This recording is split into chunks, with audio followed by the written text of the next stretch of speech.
professional.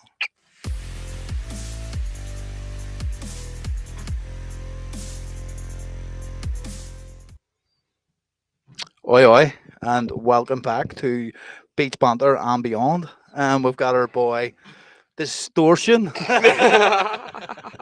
we we honestly fuck about your name so much that see earlier on when we were posting the thing, we were like, "What is it, Distortion or Distorted?" We actually had to go to Instagram and make sure. For fuck's sake. I get it right this time. A very long running joke. Well, what's happening, brother? How are you? All good. Just keeping well. Working away. Yeah, getting some tunes done. So before we get going, um, what are you doing, Dave? How can you not remember it? I know. Obviously, everyone knows we go live on Facebook and YouTube 7 p.m. every Sunday, and then it's available after on Spotify, Apple, and all that jazz. Go to our websites www.phase2.co.uk and d1ce.co.uk to stay in the loop of everything that's happening. As well, as always, you can go and pick our production services at belfastdjstudio.com and just go into the music production section and select our ugly mugs, and we can help you ghost produce. We can teach you how to produce. We can help you along with certain parts of your music. Anything that your heart desires, just get it booked. And have you anything to promote, young Adam? Nothing yet, unfortunately. That Yeah. will soon change. I know. Soon. Well, what is the crack then? All good? Yeah, nothing much. I'm just waiting basically to get my release dates from the first. So can we talk about this, or is it? Hold that right up to your mouth. About there. Yeah. Bit of fist away, yeah. Mate, right up. As if you're sucking a cack. Double handed. Here, whatever way you want mate, to do it. you only need 2 fingers for mine. No, I suppose, yeah, we could talk about it, like, because I haven't got like an official release date yet. That's the thing. So. I but you're signed up and ready I'm to rock. completely signed. I'm getting Nice. announced the other day on Instagram. So And explain to those who don't know what you call the label. So it's called Offensive Rage. It's a sub-label, Rage Music. Cryogenic is the label manager.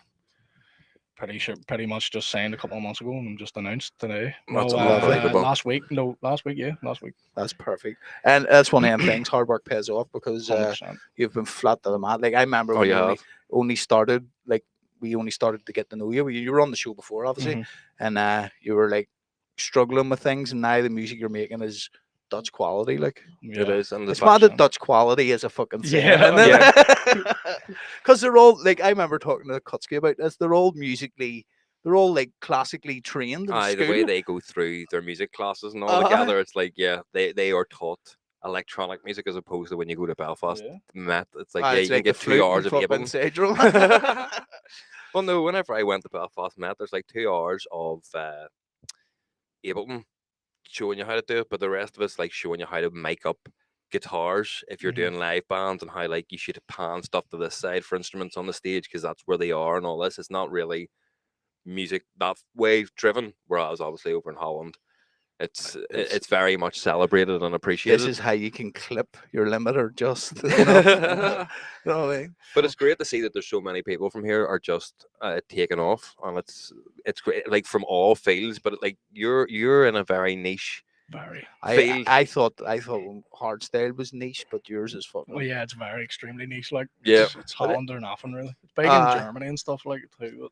But that's see, as long as there's a scene for it somewhere, then it's worth pressing for. Yeah, 100%. I knew this because here you can't really get too far with it, you know what? Like with my music, the hardstyle is kind of iffy at the minute, but with hardcore and up tempo hardcore, there's no way. So I knew I had to branch out and go towards different places. But that's it. You see people who they know that they're not going to do it here or in their hometown, and they move away to the area where they need to do it. You just haven't moved and just stayed. Have a kid. But see, with the internet now, you don't really need to, as long as you're that's it. Good online. It doesn't matter.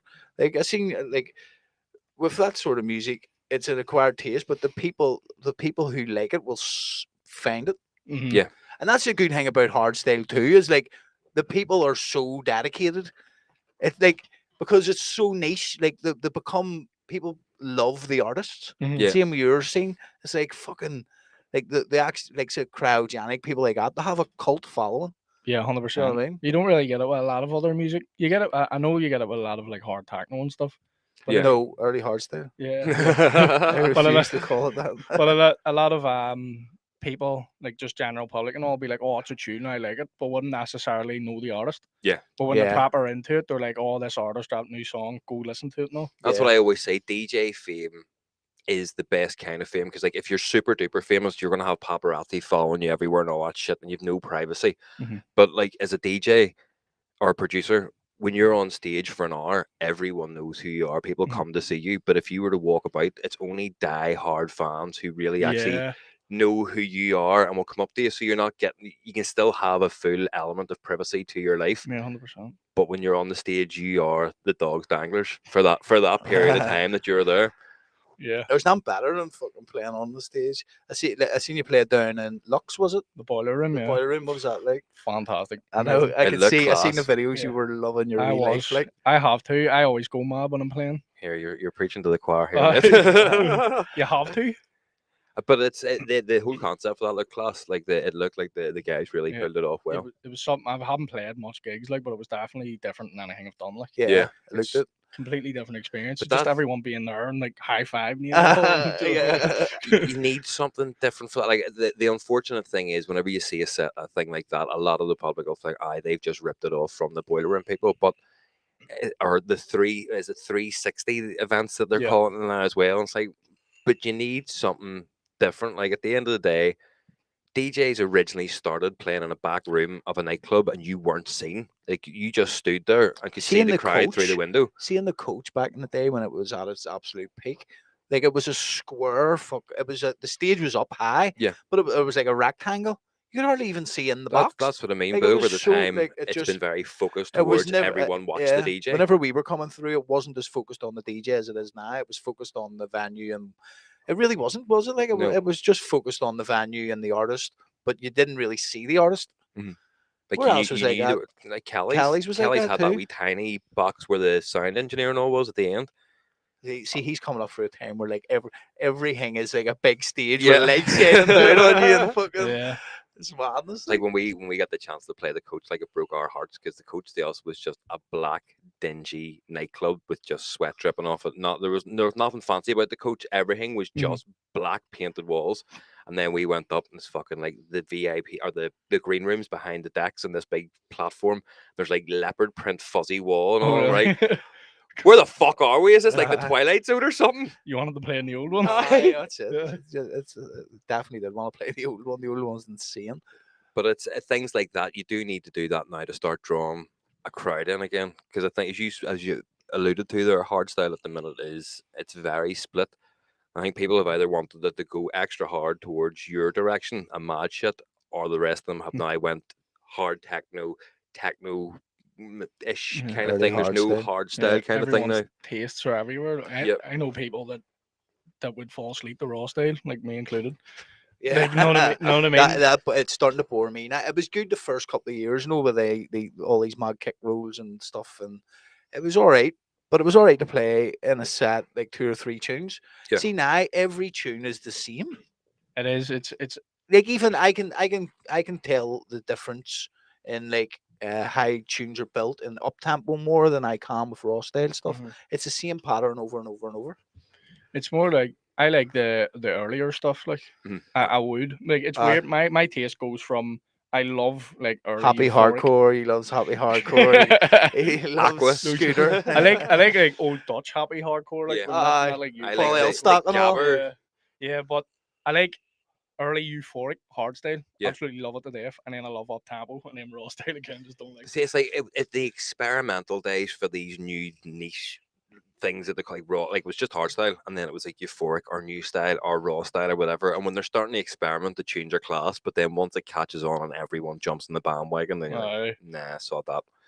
That's what's happening. Which is the good thing with your music, because not a lot of people will jump on the bandwagon, and if they do, I would imagine it's quite difficult because of the fucking speed and the but we're sitting here talking about that as if like that uptempo does thousands of punters and events like the stages. There's 20,000 people going to the black stage and all and fucking DEF CON. Yeah, it's huge. It is huge. But not here.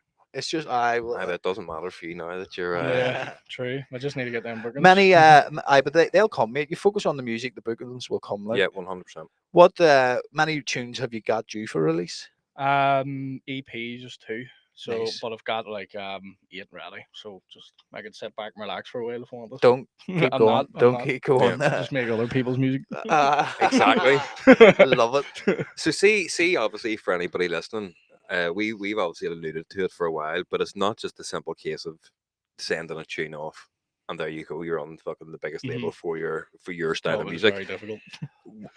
Talk us through, how long have you been sort of approaching them, or what was your pathway that you thought, right, this is how I'm going to get from my bedroom to their inbox? I'm trying to find the right word for it. But you don't like when you like say something, but like you foresee it. If you get me, yeah. Like, what do you call that? There's a word that everyone's saying. Oh, I know what you're talking about because Nicole gets pissed off when you visualize it. Yeah, kind of like that, right? You fucking manifest it. Yeah, manifest it. That's what I was doing. So I was kind of like, right, I'm not at that level yet, but I will be. Yeah. Rather than, oh, I hope I can get there. I said, no, I will get to this level. And a lot of people just get past that stage and you're like, oh, this is too hard. Fuck that. I'm gonna go and do this. You have to dedicate, don't you? You have to 100%. You have nights whenever all your friends are out partying, you have to be fucking in the studio. I'm sitting in front of a computer, just graphing away. You have to learn to love it, don't you? 100%. I don't know how I can still like listen to the same loop for like fucking 3 hours. For 3 hours. There's a fucking wee click coming off something in there, and I can't get rid of it. It does. It would send you fucking book because people don't realize that, man. Like when they come and sit in the studio with us and we do work, and then they're just sort of sitting there, and you're just like, play stop. I'm like, what the fuck are you doing? It's like, we're trying to get this tiny little fraction to sound nice. Like, why? It's like, because this is what sets you aside from being just someone throwing a few loops together and actually making a tune that will stand out in the crowd. It's so much different than anyone thinks. Like, I know it really is. So you were like, right, I'm gonna get there one day. So it was every single bit of advice anyone was giving me, I was taking it on board and actually using it. Yeah. But then if I was doing it and I thought I was doing it wrong, I'd text them back and all, and then ask them, and they said if I was doing it right. So I perfected it. Yeah. Do you know what I mean? So I was taking everyone's advice on. I was watching tons of videos, tons of master classes, but the most important thing was just actually going and doing it myself. Yeah. I sent them away to a few labels, maybe prematurely. Probably was getting a wee bit ahead of myself. But we've all been there. It was a label accepted 2 of the tunes, and then 2 other labels then got in touch with me like a month or 2 something after, Offensive Rage included, and I had to tell them basically, I was like, these are already signed. There's Rage. Yeah. I know that we have done that before actually, because that's the thing with the big labels, you need to give them maybe a month. Like, give that's being very generous, Jason. we have had stuff on them like, oh well, take it, they don't want it, then released it on our label and they come back and they were like, yeah, fucking stupid. See, I was never used to getting replies, so I was just like firing them everywhere. Yeah. Know what I mean? For getting no replies whatsoever till one day the file tags me and asked me to sign to the label. The floodgates just kind of opened and that was it. I found out I was sitting at work and I had a panic attack. It's like, it's copy real. That's because it means so much to you. There's Louisa and she's saying, you boys locked in from Manchester. Never misses a show. Or Louise. Hope you're having a good time. Right here, before we continue on with your story, Adam. David I says, I have a question. Getting out of writer's block when it really comes around, how do we keep going back to the project again, or do we start another fresh and leave one to the side to change your mind? I don't believe in writer's block. So see, well, that's good considering you don't write the tunes. I know, but even still, it doesn't work because people think, oh, I'm waiting on this feeling to get going. But actions create motivation. So if you act, then you will get the feeling again. It's as simple as that. Like, if you're sitting there waiting on the feeling might not ever come. Oh, I've got writer's block, I've got this. Actions create inspiration. Do you remember when you used to give me shit because I wasn't sending new music through, and then one day you had an epiphany? And going, oh, maybe if he's not feeling it, then he can't do that. But what happens now whenever you put it into action? What? It breeds inspiration. Yeah. So if you're sitting waiting on that feeling, it's never going to come. What's going to happen is sit down in front of the computer for a couple of hours. Something will come. Like, what do you think? Is writer block a thing? To a certain extent, yes. Usually how I get over it is I just make the song, just put anything down, and then come back to it. That's place centers. Yeah, that's all I do. Yeah. I would kind of do that, but if I feel like I wouldn't say it's writer's block, but if I'm just going somewhere and I don't really have a direction and I hit a bit of a wall, I'm like, right, sweet. And I will start with there's sometimes I'm working on 4 tunes at once because I'm like, right, and then once you work on a second tune, you'll do something in that, you'll be like, oh, here, fuck, if I done that wee trick in that other one, that'll get me to my next bit that I need to do. And then you go back to that one, and then you'll maybe do something that will give you an idea for another one. So it's, I writer's block is overthinking. 100%. That's all it is. You're overthinking. It's a mental thing. It's a mental thing. You're overthinking the situation. Like, you know what makes a tune now. So if you're, I don't know whether you do, David. I'm just saying we do. And Dave is very consistent in writing tunes. I mix all the tunes down, sound design, master, all that jazz. And but what it is like, see, there's loads of days where I'm like, I can't be fucking out and fixing that kick drum. I sat 2 days, when was it, last Friday? I was like, that bass is annoying the tits of me. Yeah. Do you know what I mean? And I come in and it took me fucking 2 seconds to fix it. 2 seconds. But I waited, you know what I mean? Where if I had acted on my accent, playing darts. Well, this is it. That's another thing someone said there. 180 JC. But look what it is. It is completely mental, because look what happened whenever I went on a run of making 6 or 7 tunes. I was like, oh, well, sure, a couple more, and we've got an album. And as soon as I said, let's do an album, I couldn't make a fucking mental thing. And as soon as I said, right, I'm not doing that, there was 13 tunes racked out, and right. Oh, right, okay. So it was just all up here then, was it? Sometimes that's for me. They just seems sometimes they rate themselves. Yeah. The best ones rate themselves. Yeah. They do. 100%. The ones that we have talked about this before. So like there was tunes that we spent maybe 2 months on, right? And we loved these tunes and they never done well. See, the tunes that we put together in a couple of hours were flat. The best ones, yeah. But no, and then do you know the reason why you like the tune but that you spent 2 months on? Is because you spent so much time with it. Yeah. But that doesn't necessarily transfer to the audience. Sure. The audience just like what they like. Yeah. I've had ones that I've spent 2 months on and I've never even planned to release them because I don't like them anymore. we had fucking human. See, if you looked at our project, there's tons of full tunes finished in there, that just need wee things. And we're like, nah, that time is ship is sailed now. You're better now. That was especially all the dice stuff, because with no direction and was just dipping our toe into this water and making this wee thing or making that wee thing, and then you go back now, even though it's been like just over a year, you go back to the first 5 or 6 we made, and like, what the fuck were you thinking there? It's like brand new. It was like being a brand new music producer, and like, what that came out of my brain. I'm fucking scundered. There's 8 Ball in. What's happening, fella? What is happening? Hope you're well. Hope you're not misbehaving on this Sunday. No one misbehaves on a Sunday. Everyone's too fucked. Bally's made Arsenal beat Spurs. I'd have been fucking on the beer and everything if I wasn't doing this. I'd have been sniffing glue around the park. You'd be sniffing glue around the park when they lose a league. Now, do you follow football? Nah, not really. Good lad. No, you're on your own with this one, Jason. I'm a United fan, but I have no interest in football now. Because United shade. Any wonder I wouldn't either if I fucking support United. Even towards them. See, whenever Arsenal were brutal, I was fucking right there, mate. Every step of the way, giving it fucking loads. Always believing. Don't stop believing. There's a wee one we could remix. No, definitely not. Why? Definitely not. Because everyone's done that. Yeah. I don't agree with that at all. Just make it better than everyone else did. I know, but some tunes are far too rinsed out. Or do you ever get like when there's a wee TikTok trend? Like we've done them, everyone. Everyone. Have you done the Pedro one yet? No. What's this? Have you not heard that? I don't TikTok. I'm starting to TikTok. No, but that song's everywhere. Right. Literally about 1 million people remixed it. Like, but that's the thing, that all you need is one, like, people to start using your sound, and then that tune that blows you up. It's crazy how it works. I've seen you done the fucking on point samples. Fucking. I don't know what happened there. Yeah. I don't know how come about. I think it was. Do you ever get the way we say snare drum? Like we say snare. I not snare. Yeah, we say snare, right? So I posted a video on TikTok. I say drum. Yeah. Fuck off. I made a kick from one, alright. It was just fucking about, you know. I made a kick from one, and was showing everyone. I remember that video. The way I was saying snare, everyone was on the comments, like, and then just blew it up because of the caption. The caption on the video, TikTok actually generated SUNR. Amazing. So on point samples, get in touch with me because the video went. I'm not gonna say viral. It's gonna go over 1,000 likes or whatever. But they got in touch with me and said they're looking for some like, what do you call that? Where it's like, it's not meant to be funny, but it is. Aye. I know what you mean. Yeah, unintentional comedy or something. They said they were looking for that type of content and they wanted me to do a video for them. So I was like, fucking right, go ahead. I woke up and like, do you know when you wake up and you kind of look at your phone for a minute just to sort of get yourself into the day?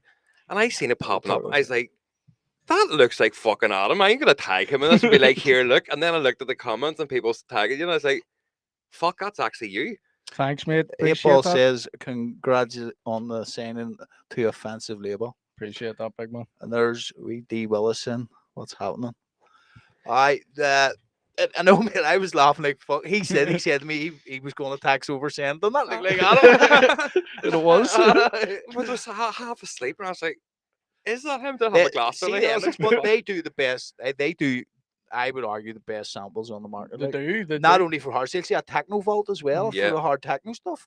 Like, and it's like once a month or something to drop a new pack with thousands of samples in it, all completely different, and it's all reasonably priced too. I'm still not getting paid for the advert, like, but I was going to say, did they give you free samples? No, I already had free samples on the website. Well, stick your email address in there. You can download them. Well, it was the one that they wanted me to review. They gave me like, well, there you go. Yeah, that's all you can ask for, like 100%. Like, I think every producer will have something to do with OPS. Like, 100%. We done a few videos on the Phase 2 YouTube page. There's Louisa, and she says lethal closing set by Adam at Activate Night. Well, thank you very much. Appreciate it. I'm glad you enjoyed it. Lovely. Cheers, Louise. What about ours? Our fucking normally suck our dicks. We weren't playing all of it. I know, but like we've played sets and she's singing recently. Like, have you done a boiler room? No, fuck. No, you definitely. No. We haven't played. We could fucking end up doing our first boiler room as a first dice one, like our first dice set that's coming up. Yeah, can't say none. Yeah. Well, speaking of that, to be fair, we done our first dice set today. That was fun. I know. We recorded a mix with in Belfast DJ studio with all the dice music stuff, and we were like the best thing about it. So Dave put this set together. Right? I knew it. Dave put this set together and put all these cue points in, and we went down. I have no idea what it was, and I didn't fuck up one mix. He fucked up one. All of them? That's just my standard, man. Now, bear in mind, he put the set together and set all cue points and all, and he missed his cue point. That wasn't the problem. I forgot to pull the tune out because it was the other way around. I thought it was meant to be left in, but it was the tune after the tune that I left in, and then I realized and took it out. It was about couple of beats in. Seems like it's just making excuses. Excuses, that's what I hear. I'm like, I'm meant to be the bad DJ here, you know what I mean? I'm fucking nailed the life clean out of it. The amount of grief that you and Ralph give me coming back and gigs, Dave, you're a shit DJ. You're a shit DJ. Like, see the amount of times we've come back in Callie's, and because I'm stoned, they're just like, he went and bought Dax and all because we used to give him grief about it. We were only joking, genuinely. I was like, we were genuinely only joking. Every gig, Ralph would drive every gig. We were driving back or we're coming back on a plane, and I'd be like, Dave, you're a fucking brutal DJ. And like, see them but we only started doing it because it was annoying him, right? And then lockdown happened. He goes, mate, I bought a set of Dax, and I was like, what for? He goes, I'm going to get better DJ. And I was like, Dave, are we fucking joking here? Well, here it worked. I'm fucking class now. Oh, I'm fucking. Like when you say I bought a set of Dax, it was £100. Not the day you were fucking class. See, with me, it's weird. Like I can't mix. I don't even have Dax in the house, but I can't see if I went to a studio or something. I'm a jealous guy, Louise. Says nice, heard you don't be jealous. If I went to the DJ studio or something, try to record a mix, I cannot do it. See if I'm playing live, I don't mess up at all. Oh, mate, it's crazy. The pressure definitely adds to it. 100%. Like, don't get me wrong, I've fucked up some bad mixes. Do you know what the key is? See if you set a cue point at the bit where mixes in. If you miss the mix and just hit fucking B or A or whatever the fuck it is. That's the thing. I never miss it. I don't know how, because I'm shit. But it's not even that. It's whenever you're there, because that's what we were joking about. Apart from my one fucking bit of bad mixing, we done that flawed, but we had a mix the other night, and we don't know if it's where the speakers or whatever it is, but it just sounded like everything was off a tiny bit. We're like, what the fuck? Are we just really rusty here? But whenever we went down and the cameras and the lights were all on, it's like, sweet. It was actually, but it's again, you're there, you're in your moment. Like whenever you're in the house or whatever, having a mix. There's so many. There's not even distractions, but like your phone's there. You're like, there's more distractions in a nightclub. Someone at the front going, play it, mate. I mean, like if you're just sitting on your own in the house or somewhere, like you can look at your phone and be, oh fuck, I forgot to hit the play button there, or like you get a fucking, you're like, oh, I'm gonna have to check something on the internet. There's no consequences, man. Yeah, but whenever you're in a nightclub, you're in the zone. You know you're there to do a job, and you just fucking lock in and do it. Have you ever played on ones where the waveforms didn't show? Yep. At the very start, I didn't know how to work record box. We never see at the start, but I never done it. It was because of you. I was like, why is this doing this? Because we were playing at the start. We were playing on 1000s, so it was CDs, and sometimes it happened on them. And then we just moved over to, what do you call it, the 2000s. And when we moved over to the 2000s, we were still playing CDs in the 2000s, and then we started using pens, and they weren't showing up at all because we were just putting them on the pen. We weren't actually putting them. Well, no, to be fair, what I was actually doing was I was putting them in the record box, and then once I analysed it in record box, I highlighted them all and dragged them onto the folder. Onto the folder. Holy shit, that's brutal. Yeah, that was way back in the day. Like none of your tracks will even play. I know they did play, but they didn't have the waveform came up on them. And I was like, oh right. Some of them, there was some of them come up that are unsupported. Most of them will do it. The one I was on, there was one in Glasgow as well. It was one of them was on autoplay. I've never like someone just goes here. By the way, these are on autoplay. Here's how you fix it. And I was like, what? What? I don't even know what autoplay is. It just goes from one to the other? No. Look, so see if you hit the button to load the track up, it starts playing automatically.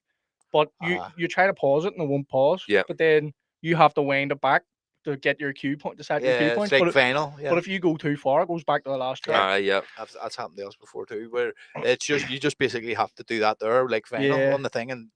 And because there was no waveform as well. It's like, guy, do you not get like Grimes? What kind of sorry guys, somebody has fucked this up on me. It was just one of them. See them, I see the 2000s and all the newer stuff, 3000s we were playing on earlier. Like you have to update the fucking the software in it. Yeah. You can't just keep them. Do you know what I mean? You have to update the software, else.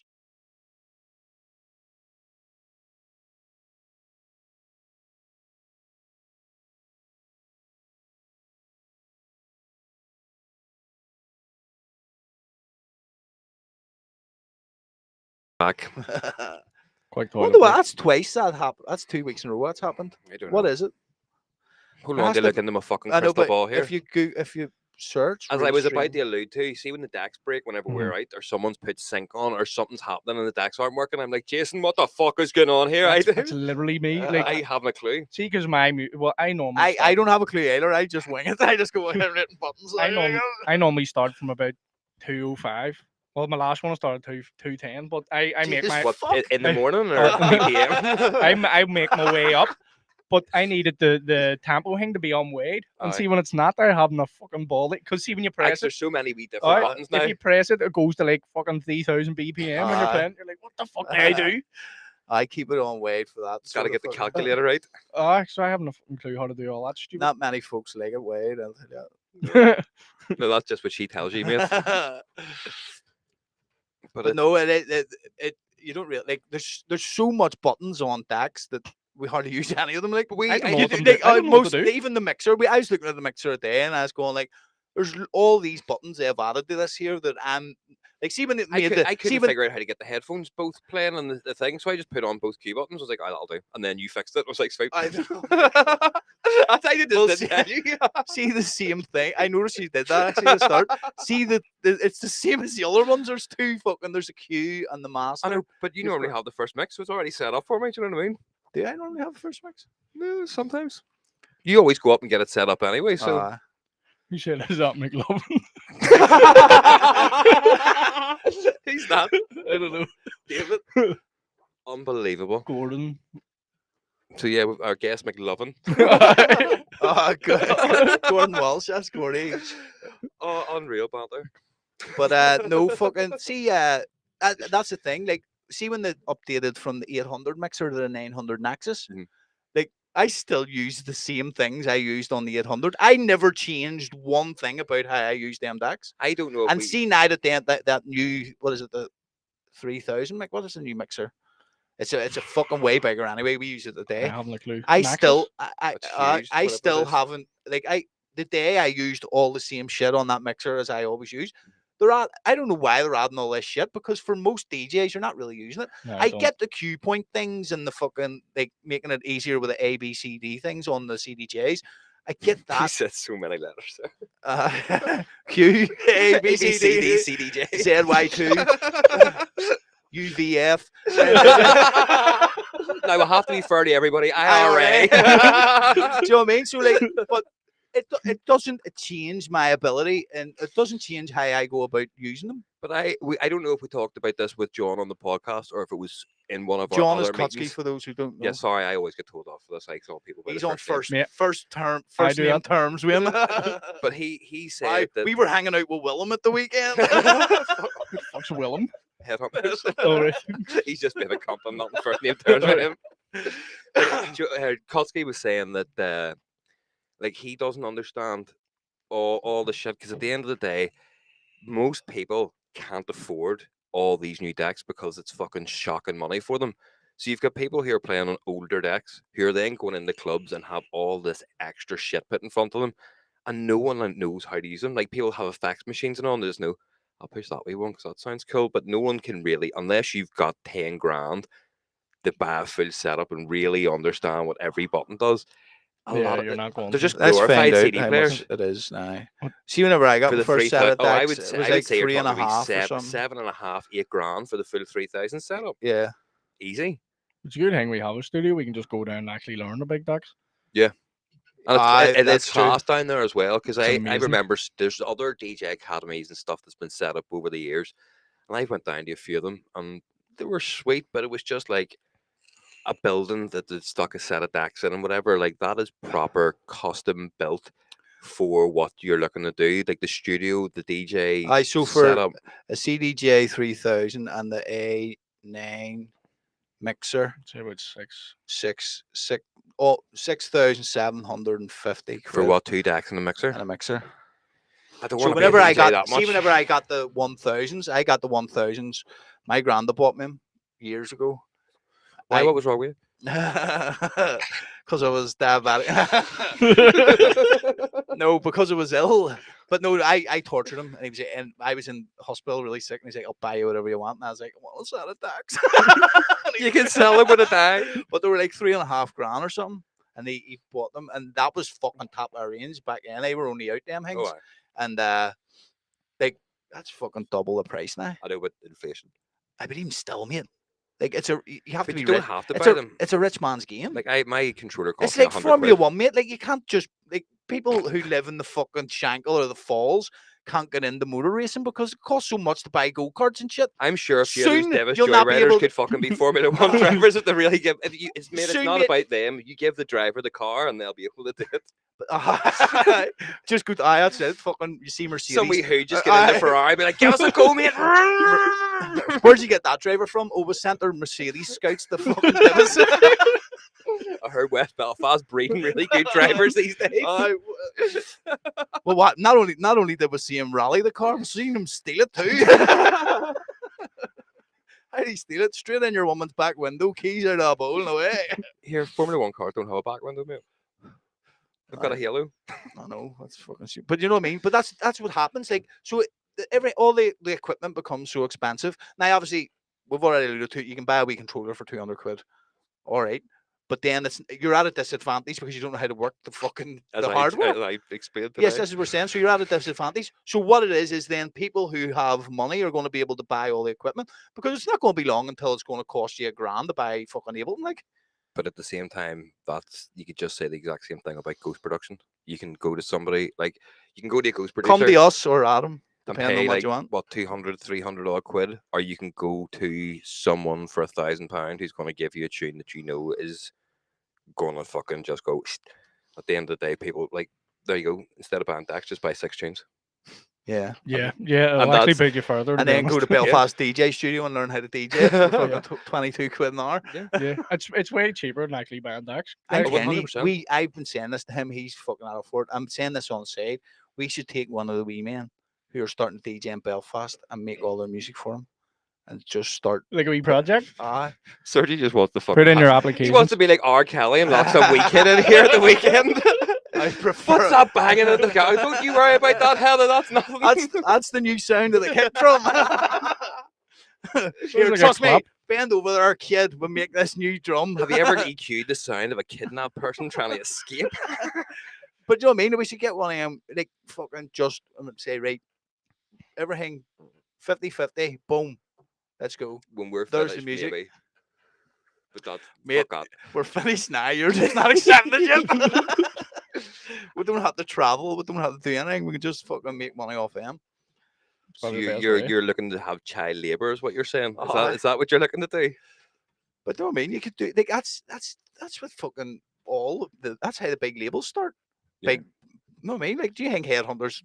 He found Sound Rush and was like, I think these two could do it. Do you realise your business plan has went from we should get some wee fella from Belfast and now like we're gonna start the next Q dance, Foxy? Why not? With wee fucking Joey from down the road. Why not? Reach for the stars. Do you know what they will just walk down the shank and be like, anyone want to be famous? Anyone want to be in a band? Have to be under 12. I reckon they actually think a label from here could go, is the thing. That's how me and Dave met. I had a record label. Did you? I started a record label called Infusion Audio. I used to run events called Infusion. Oh, yeah, I remember. And then I started a record label. I said, it wasn't great. Like, it costs more to do. Again, it's one of those things. If you are a well-established artist, it could probably work. I think we would have a better go at it now because we do have a name. I did have an idea of doing a label from here because I think the amount of talent that we have, it should be pushed. But I ran the idea past Kusky, and he's like, the way he runs his label is he wants the artist to try and make money, so he does 50-50. That's it with him. And he doesn't try and tie in or whatever. And he's like, yeah, I didn't really make money for the first 3 years, but my artists were making money, and that was all that mattered to me. But I don't have Kutsky money to put behind the label, and I haven't got the time and the effort to fucking push it. And see, that's a good thing about him too. His artwork is just different colors every time. There's less admin. Oh, yeah. Do you know what I mean? But see, if you want to get good artwork and all, it all starts to add up. It really does. Like, even with me and Bernsey was doing the artwork. Like, see all the wee costs you don't see coming, like the videos and things. It just fucking wasn't. And listen, let's be honest, you're not making much money on either in selling your music nowadays. Like, gigs is what gets you paid. 100%. But we were going to for like is what gets you noticed worldwide. Like, everybody can fucking DJ if they want. Not everybody can make a tune. Not Dave. But fucking dick. Dave can't DJ, but he can't make a tune. Like. Oh, I can do that. You can do that, definitely. Apparently, I can't DJ, but it turns out I'm the best in the room at the minute. Like, I'll have a mix off. That's right, Dave. You make that set, and I'll just turn up. Easy. I said to him, see once he done it, I just turned around and I said, mate, you may hope I fuck up bad. He did. Or you're getting destroyed. There's guys I know that one of them makes all the tunes and one of them DJs, and the other one just stands and gets wiped out behind the decks. That's the way fucking Warface is. Aye. Well, he's a terrific mixer. Like, he's came out and said that it's not ghosted like a duo. Oh, it's a duo. Yeah. Triax. But that's what we're like. We talked to Darrow about that. It was quite funny because he's like, oh, the one thing I would always say is make sure that you know how to mix down and master as well as produce. And we were like, I don't know how to mix down and master, and he does all that, and I do the production. And he's like, well, I suppose if it works for you guys, that's all that matters. He's like, oh fuck, I put my foot on it. I know. But it's each to their own on what works for other people. Like, obviously, it's a lot more work for you. I can throw a load of shit to him and get him to do it. You've got to do the full package. Well, my genre's a bit different. Like, yours needs to be like a lot neater and tighter and all. Like, yours is just as long as the kick sounds good. Like, you're good, aren't you? Like, in a certain sense, no, because like you can have a lot of artists that would have like terrible songs in between, like some stuff be out of key, you know. Yeah. Then it would have a nice kick. The general masses will like it when it comes to like labels or big artists notice it. Because punters don't know what a key is or whatever. Because that was actually something we talked about a few weeks ago about a label. The problem nowadays is any person can start a label online, but if you're pushing crap music and you somehow build up a bit of a decent following through social media, people will accept crap music as good, and that then dilutes actual real good music because people are like, 100%. Oh, I can literally just use like 4 loops and that'll be a banger, and you're like, no, that actually happens a lot. It does, because I'm sure you've noticed the last couple of years, even the music has become very minimal. like less and less like things going on, and like even whenever we were listening, Dave was building that set the other day, and he said to me, I'm still overcomplicating things when production. I was like, I know, but like, I want to have like a wee fucking screech go, or a wee fucking acid sound come in out of nowhere, like because it's artistic to me. It's like it feels good, but most of them it's literally a kick and a bass, a hi hat, and a vocal. Yeah, 100%. That's it. That's all it is. That's a lot of the uptempo thing. To be fair, but what makes you stand out from the rest is having everything else around it being as good as the kick drum. Yeah. You know what I mean? Like you're not just relying on one element of the track. Like I've been working on my leads more than anything, and I'm happy to say that my leads are up there now, professional quality. Yeah. After a year and a half just focusing on leads. Yeah. So that's what it takes. It's all like the wee weird pitch kicks and all, like, because it's not like fucking the way hardstyle is, like, it's like they're almost like a synth the way they go, but they're honestly not. But it's mad music to make. It's crazy. Many channels would be in one of your tracks usually. On a big one, I'd say literally about maybe max 110 or something. It's just not bad. Like, yeah, it's still good. Max. Like the day stuff we were doing made some like the big ones 50 like 50. But see some of hardstyle tunes we have made. See, like say Love the Rave and all, like there was fucking 200. Like it's crazy. It's like some of them were like reverse sweeps going into things that we had one pan and then one that pan, and so it was like different. You know what I mean? So it was sort of the same thing twice, but with different effects on them. But it's still. It was crazy the amount of channels we were using and stuff like that. It's the tiny. See, for me, I don't like. You know, like you can obviously make stuff unique. Yeah. I was adding that to another channel instead of just maybe turning the volume down on the. I was just putting everything into a new channel. That's how I got so much. Yeah. See on Fruity Loops, but it's so fucking messy. You can push things into different things, whereas on Ableton, you have to have an individual channel for every sound. Yeah, it's like a template. No, so say I want to bring in a new clap. Yeah. I can't put it into the old clap thing. Well, technically you can do it, but then them effects would be on it. So I have to have a separate channel for every single new thing that goes in. So you can grip it all together. Each channel's mixed, connected to the mixer channels. Yeah. Oh, right. Okay, I get you. So that's it. That's a good way. Sorry, I couldn't find a word to explain it. So in Fruity Loops, see each channel. Them channels are not connected to your mixer channel. Tracks. They're all tracks. So you can put anything. You could put track 50 and track 2, and it wouldn't make a difference to the sound. Right. You have to connect your channel to the mixer with the wee number thing still, don't you? You like scroll up that's number 10 or whatever. So there's actually 3 ways on Fruity. Is there 3 ways? Is there? all 4 of those 3 ways, Jason? Is there? No, 4.5. No, but so there's 3 ways to do it on Fruity Loops now. Sorry, I'm just picking your brain here. You have the wee thing where you drag, so you could do like the claps with the wee bars, don't you? Yeah. It's like a box that. Yeah. And so when a box is, Jason. So but you know what I'm on about. What do you call that? What, a grid?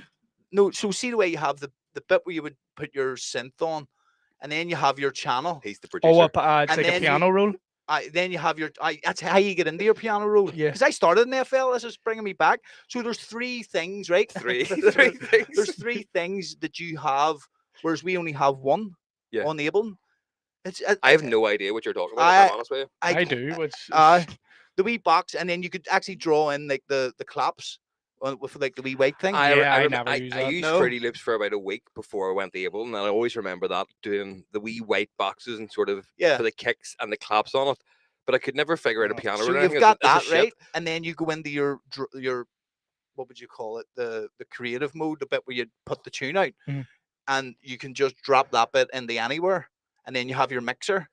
Right. Oh, right. I get what you mean now. So if you had, say, a MIDI line in Fruity Loops, you could just drop in an audio clap, and it would still play it as it was. Right. Okay. Yeah, but that's a melt. Yeah, but I would usually just sample. I would have everything sampled, but all my MIDIs, my synths, and everything would all be in piano roll. But like my kick drums and stuff would all be samples. I wouldn't put it into the piano roll. Yeah. It's just too complicated. I just chop them up. That's what we do. Just chop them up. That's what I do. Yeah. Every kick I have, it's all like a minute and a half recorded of just me like tweaking it and then doing effects and all. That's what I done. Finding which one you obviously want to use. That's what I do with like the filter on like screeches, just and you'll maybe find one out of fucking 2 minutes.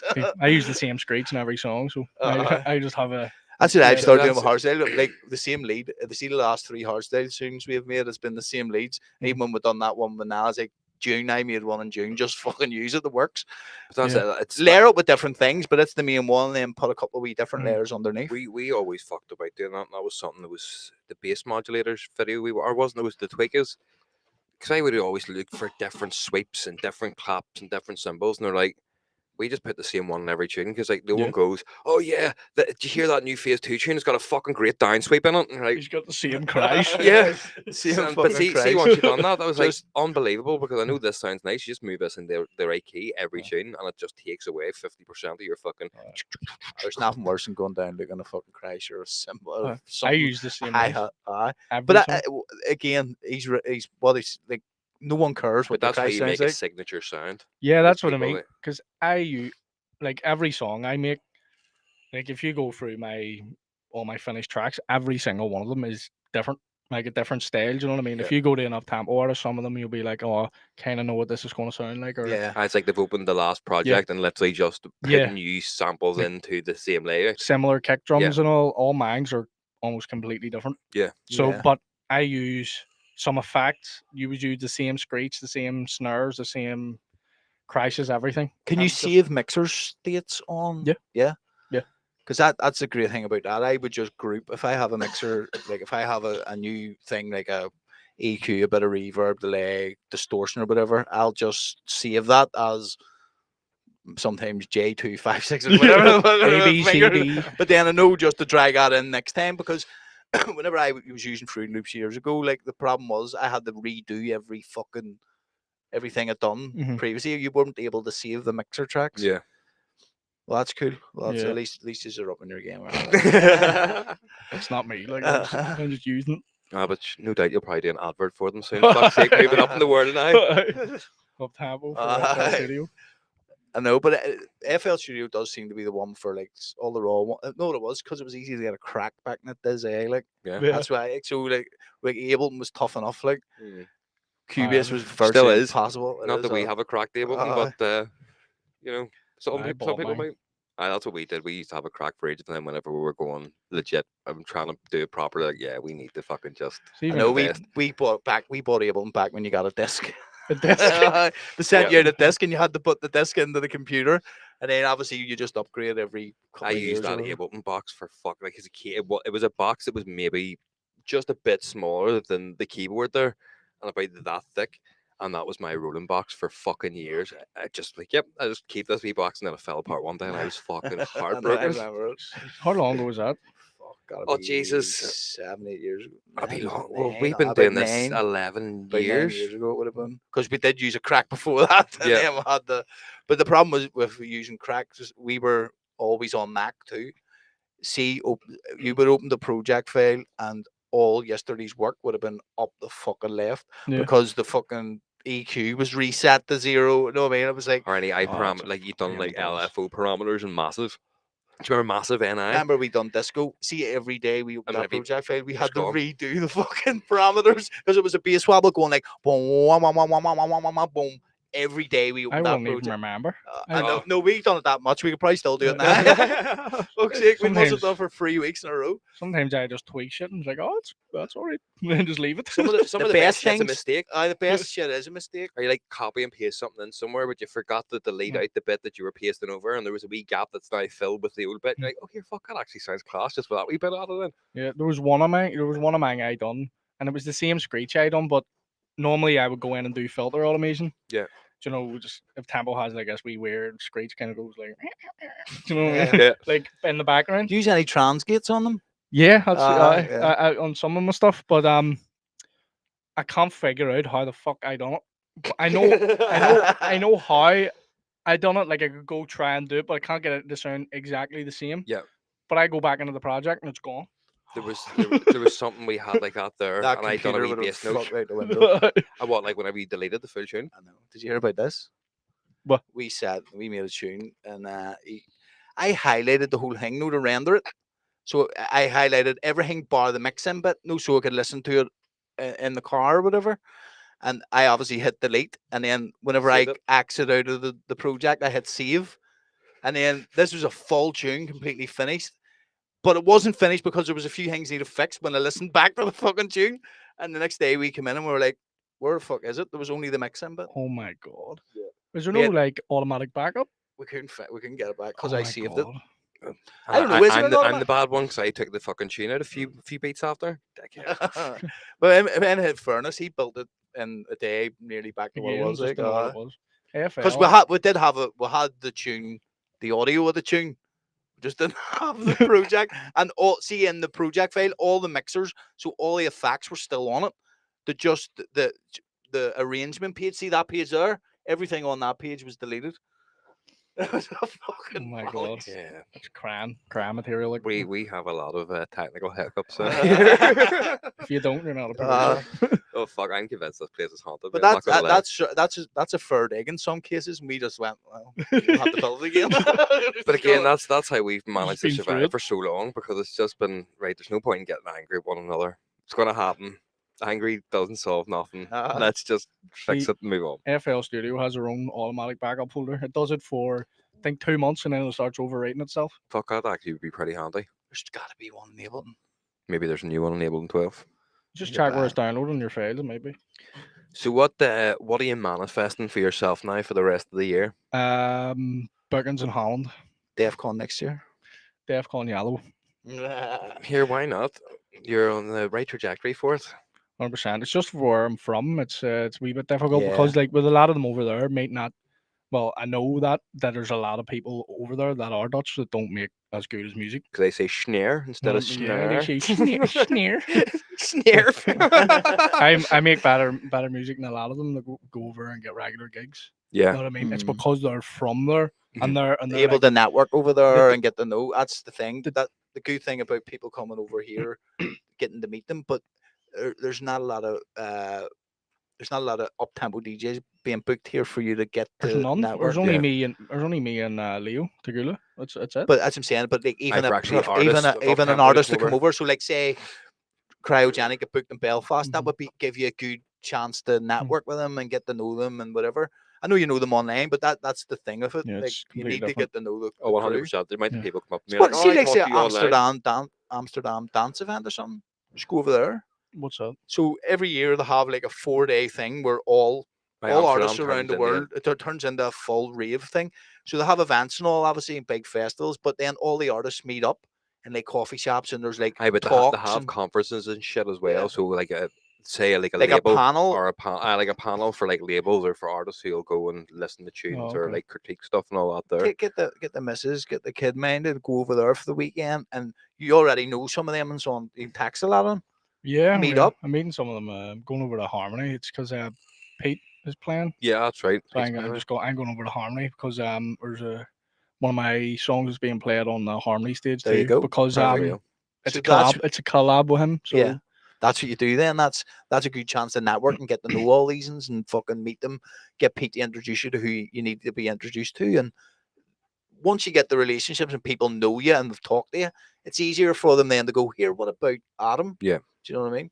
Or what about distortion? It's just as well as the fees will be higher because I won't say like, oh, I'll come fly over for free and all, I'll pay. Yeah. Because I won't. Just do a landed gig. Tell them that, right, give us X amount and landed. You'll pay your flight, make sure they do the hotel and that's it. I suppose I could play for the flight, but nothing else. I know, no, fuck. To be fair, mate, see most artists now, we do a lot of landed stuff. We'll play landed, but listen, if you want to pay our flights, it's X amount. But if you don't want to pay the flights, we'll want more. We do that all the time. That's what you do. Like you have to work with people as well. Do you know what I mean? They know what see all the Dutch acts that we have booked. It's been landed. They pay their own flights. They do the flights, and you just can't. But their agencies and shit have like deals with airlines and shit, or they'll have like they can claim get that cheaper all flights in the tax future and all that shit as well, because it's a business expense as opposed to just two fellas booking a flight to go and do something. They're putting it on the big business. Yeah, you need to get over there though first. I wouldn't worry about paying flights or anything right now. I mean, I would just get the feet under the table. And if they ask you to pay a flight and they're going to give you €300, As long as you're not losing money, they'll book your hotel. Like I do the hotel, 100%. Hotel and flights. See, the only thing is, most festivals I have played, they'll never book your flights. Like every festival we have ever played, it's always been landed. They'll put you in a hotel, and it's no the ones that'll pay your flights is the clubs. They're usually don't mind paying for the flights. Like I don't want to be out of money for going. You know what I mean? Yeah. That's it. As long as you break even, mate, I wouldn't worry about that right now, mate. I would be worrying about getting over there to fuck. I just don't want to lose money. That's all. Well, that's it. We've talked about this before, but like that's why we started turning down gigs this year, because not that we were losing money, but once you take your fee, once you look at the flights, the food in the airport when you're waiting, your parking at the airport, your fuel, whenever you're sitting having a drink in the airport or whatever, like by the time you get back, you're still making money. But compared to what you should have made, it's little. Or you could have been. We could have sat here and made a tune for someone, and you get the full profit of it because you're not going. Like the most it is, you've got to drive me home on petrol. That's it, and it's a lot handier than fucking all the stress of airports and all that shit. So, but we have done it. We have toured all over the place. We have been away every weekend and all. Do you know what I mean? He hasn't done that yet, so you need to get the excitement of that first. You know what I mean? Once you get that going, you're good. Like it'll come. Oh, well, mate, you're on the right track. I'm fucking loving it for you. I love seeing people do well, mate. It's fucking great. Especially people like yourself who have, you have no ego or nothing. You're not in it for the wrong reasons. You're not in it for bitches and fucking whatever else. You're in it. I might be looking. Money over bitches. But no, I mean, you're in it because you love that. Like, if you wanted to make money properly, you would be making fucking cheesy stuff. What Dice make? You'll be doing what Dice is doing. You'll be selling out, but you're not. You're making the music you love, and that's all you can ask for. Like, I don't even know how I love it too. Like, it's just it's crazy. I actually said this to her last night. We were driving back. We were out with the kids, and we were driving back, and I had D Block and Estefan sat on from DEFCON last year, and the last like 3 tunes was like their remix with Safa and all, or their tune with Safa. And I was like, and me and her were fucking sitting in the front of the car, kids in the back, and I was like, it's mad how that type of music gets us going, because it's so weird. Like, whenever you boil it down to what it is, it's a fucking reverse bass kick that's just been really heavily distorted and sped up at 200 BPM with like a wee screech. Yeah. Like, it's not musically that. He's really just undercomplicated the tunes you make. Like, hasn't he? It's just fucking fast. No, well, this is French core. That's all it is. Yeah. But it's not. It really. Me and her were like, "Fucking yes, let's go!" Like, we're fucking loving it. It really hits my soul. Sure, even today, whenever we were doing that set, once we sort of got about 6-7 tunes in the end and started getting faster, you're like, I feel a lot more comfortable with this kind of BPM. Me and him, like down at the 140s and all. Like, we were like. We didn't know how to dance, and then see once we started bringing it up, because we were bringing it up. I think we ended at 170. We were around the 150s once. I know your BPM counter's never even been there. Once we got to like 160, 170, I was going, I know how to fucking move. Like, I've been doing it for 10 years. Like, it's just like being on stage again. But it was weird the first few, wasn't it? Yeah. Not for me, because I practice that set over and over and over again. I know, you made the set. Everything I listen to is just extremely fast. That's it, mate. That's how you live your life. Living in the fast lane. That's exactly it. There's ideas for the vocals. Well, I live in the fast lane. Just record that out and send it to me. Sure. Should Limp Bizkit not already do that tune? Living life in the fast lane. Not I live life. Not I live life. I'm gonna just put this out there. I know for a fact they did it in the chocolate starfish and the hot dog flavored water album. Nobody gives a fuck about Limp Bizkit. Fucking right, the two mate. Limp Bizkit were great. Limp. What? That's what their name means, Limp Dick. Does it? Limp Bizkit. And their album was chocolate starfish and hot dog flavored water. Was your asshole and cum? That's the whole album name. So the whole album's called Your Chocolate Starfish and the Hot Dog Flavored Water. Asshole and cum. You wouldn't get away with that these days, would you? Fucking right, you would. It's starting to get a wee bit more lenient.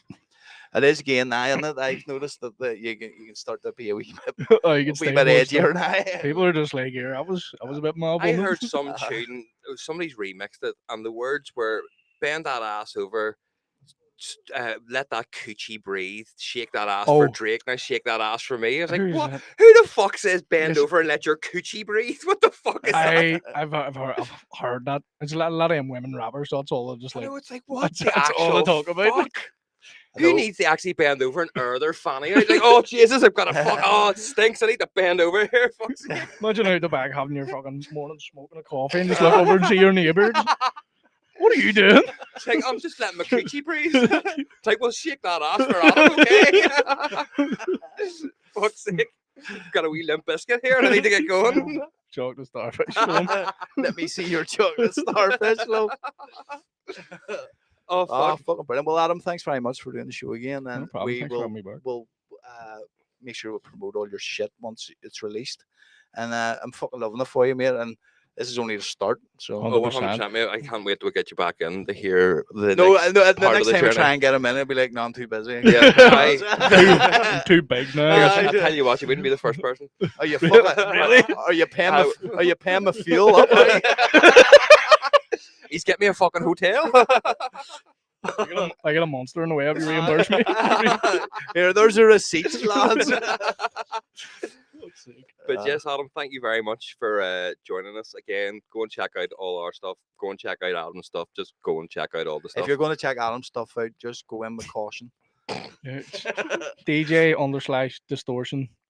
I was like, I didn't know whether it was real or not. It has been a running joke from the start of the Not Phase podcast that we call them the wrong name. And I swear to God, even there it pickled my head. I was like, is he joking? For fuck's sake. Do a wee bit more effort.